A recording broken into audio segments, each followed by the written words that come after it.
now we will understand how to do this integration using the partial fraction decomposition.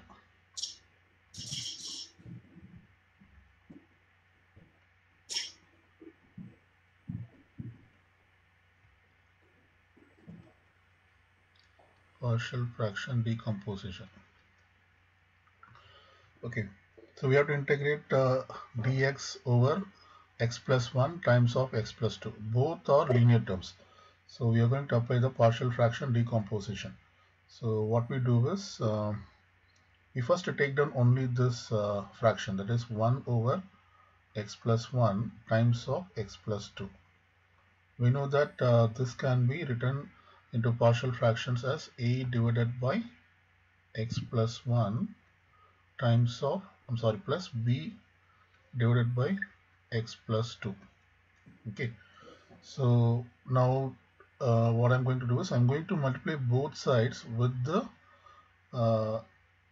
this terms x plus 1 times of x plus 2. Okay, so let me do this. X plus 1 times of x plus 2 multiplied by, I will use a different color because that is the LCM, x plus 1 times of x plus 2. To remove the, basically to remove the denominator, this one will be a, okay, this side it will be a divided by, let's say this is a divided by x plus 1, okay, times of x plus 1 multiplied by x plus 2, okay, plus b divided by x plus 2 times of, okay, multiplied by x plus 1 times of x plus 2. Okay, now I think I can cancel some terms. I'm going to cancel some terms both from left hand side and right hand side.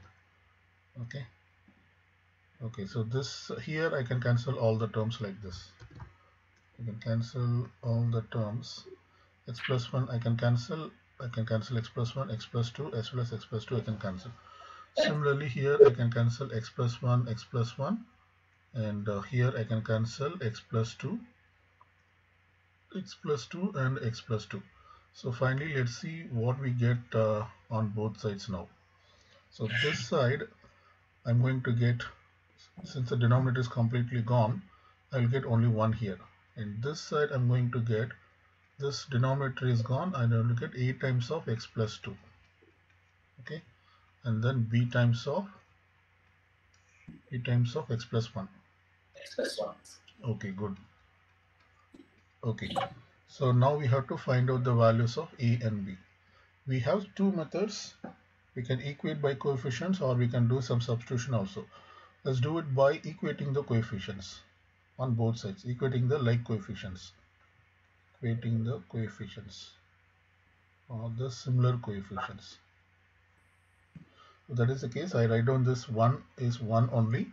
This can be written as ax plus 2a. I do the distribution, plus bx plus capital B. Now I combine this ax and bx, ax with bx, so I can write down in a factor form as a plus b times of x, plus this 2a and b are basically constant, so I group them as like this, capital 2a plus b. Okay, so this side I have 1 only. Now I can equate the coefficients as I said before, the like terms. How do you do this one? This a plus b, this here you can consider as 0x, 0 times of x. Since we don't have x here, we just assume that there is something like 0 dot x. So this a plus b is basically equivalent to 0. Okay, because if this is x here, the coefficient of x here is 0. So this is equal to 0, which means this implies a is equal to negative b, or you can see b equal to negative a, whichever, vice versa. And if you equate this one, the constant term, this constant term on the left hand side, and this is a constant term on the right hand side. So if we equate that one, we will get 1 equals 2a plus b. Okay, so since I already know the value of a, or I can say b equal to negative a, that also I can use. So let me use this a equal to negative b. I'll substitute for a equal to negative b. So therefore this will be 2 times of negative b plus b. Okay, this is equal to 1. So from this we can easily find what is the value of b. This is minus 2b plus b is equal to minus b equal to 1. So this implies I can say b equal to negative 1. Okay, which means now I go back and find the value of a. A is basically equal to negative of b, which is 1. Okay, so we are able to find out the both values a and b. A equal to 1 and b equal to, a equal to 1 and b equal to negative 1. Need to scroll up, I just keep writing. Okay, let's go back. This is our original problem. Okay, 1 second. So basically we understood. So let's write down here. So this is equal to, now that we know the values of a and b. So a is positive 1 divided by x plus 1, and b is negative 1. This is minus 1 by x plus 2. Okay, so I know the value of this fraction, which is equal to this one. So now I have to substitute here.